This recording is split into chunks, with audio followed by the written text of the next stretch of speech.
Thanks a lot for your time. How concerned are you that there's going to be more cases spring up tomorrow and maybe uncertain who you're going to have out there on Saturday? I mean, it's probably likely that we will, and I think if you're preparing for the worst, you do expect somebody to be positive tomorrow. And we decided kind of that everybody's a starter this week. Everybody has to prepare like a starter. That's how you should have been preparing all year. So you'll be even better positioned if you have. Thanks, Jeff. Nate Ulrich is next. Hey, Malcolm. What is the mood of the team right now? Like, what kind of conversations are you having with your teammates? Are guys staying positive, or is this just, something that is, so difficult that you're hearing that kind of sentiment expressed? I mean, I don't think kind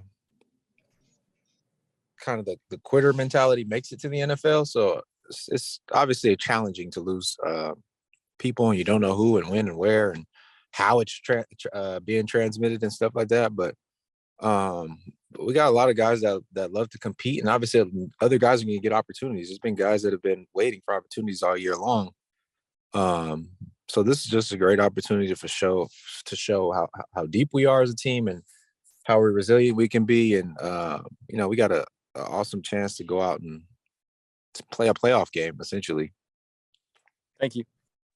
Thanks, Nate. Marla, right now, I'll go to you.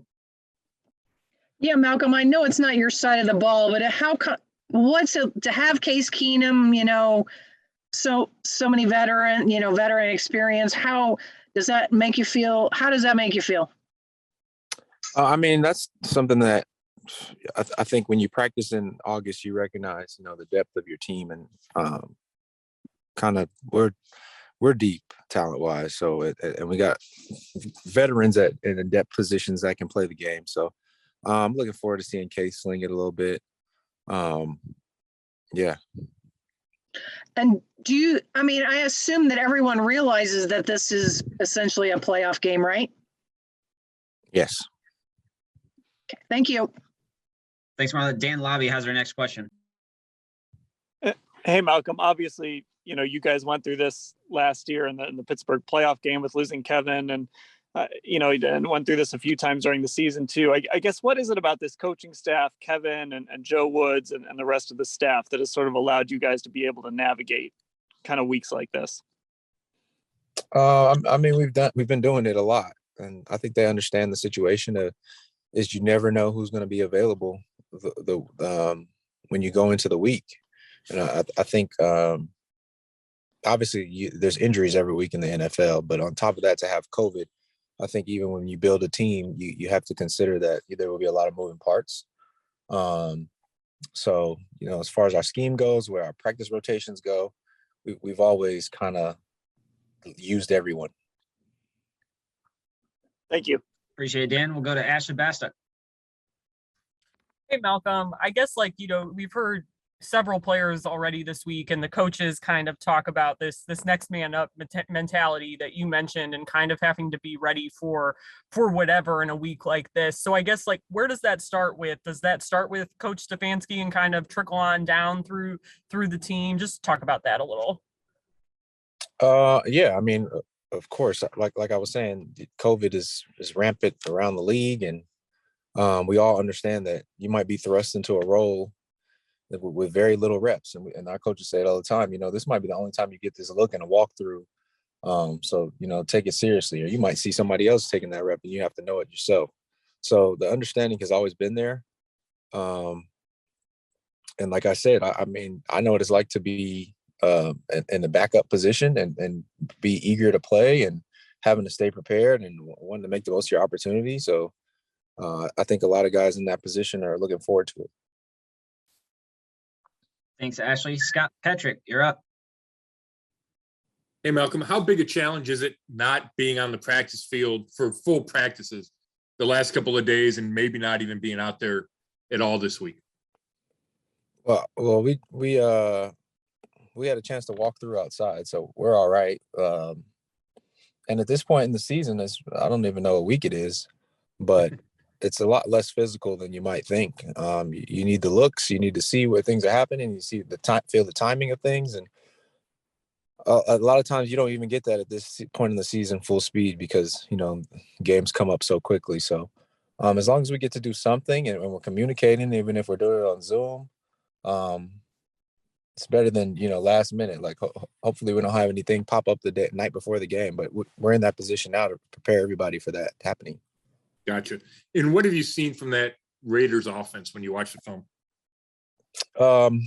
Man, they do a lot. They do a lot well. They run the ball well when they're committed to it.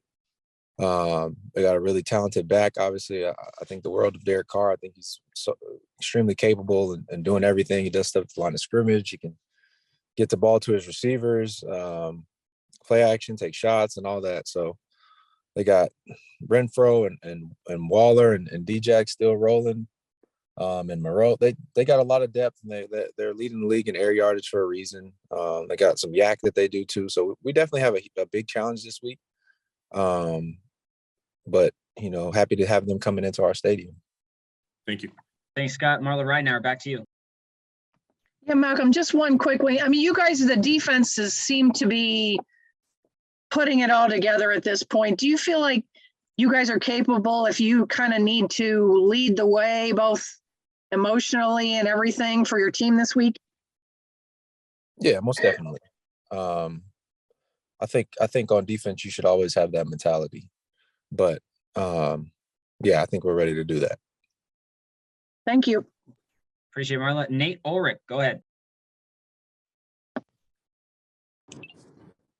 Hey, Malcolm, how much does the experience of the wild card playoff game in Pittsburgh help with Kevin Stefanski being out and, obviously Mike Prefer and Alex Van Pelt? I'd have to kind of split his duties, but just obviously you hear the head coach being out. On the outside, at first glance, it seems like a really big obstacle, but is that lessened to some degree because you guys experienced it and had success in Pittsburgh January 10th?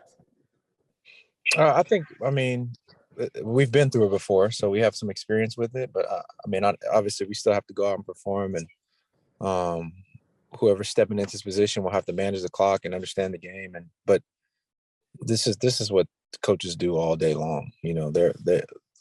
They can't wait for this opportunity as well to be able to step into that role and execute, because it's a team game. So I'm really not worried about that. Coaches don't play, so it's not physical. It's all mental for them, and if they can be locked in, I think it'll be just fine. And I think Coach Stefanski has made a clear message to the entire team and staff about how we operate. So I wouldn't expect anything too different. Thanks, Nate. Next question to Mary Kay Cabot.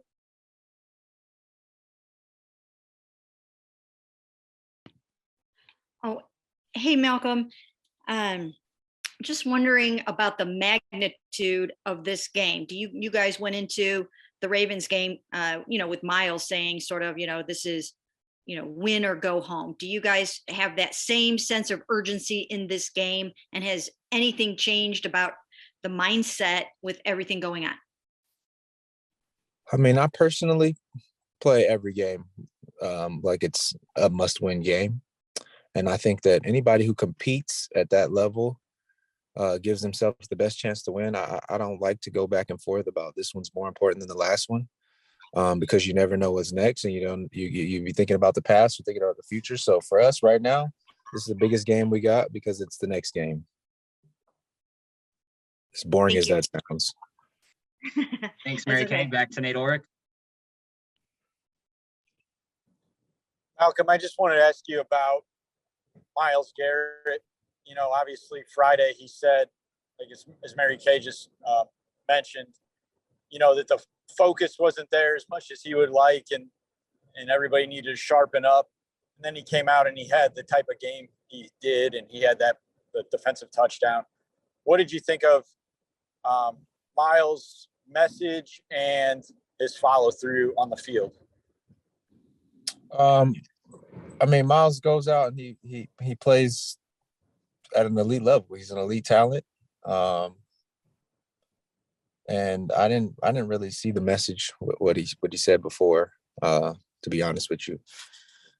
So I don't really know what you're talking about, but I think he played, obviously,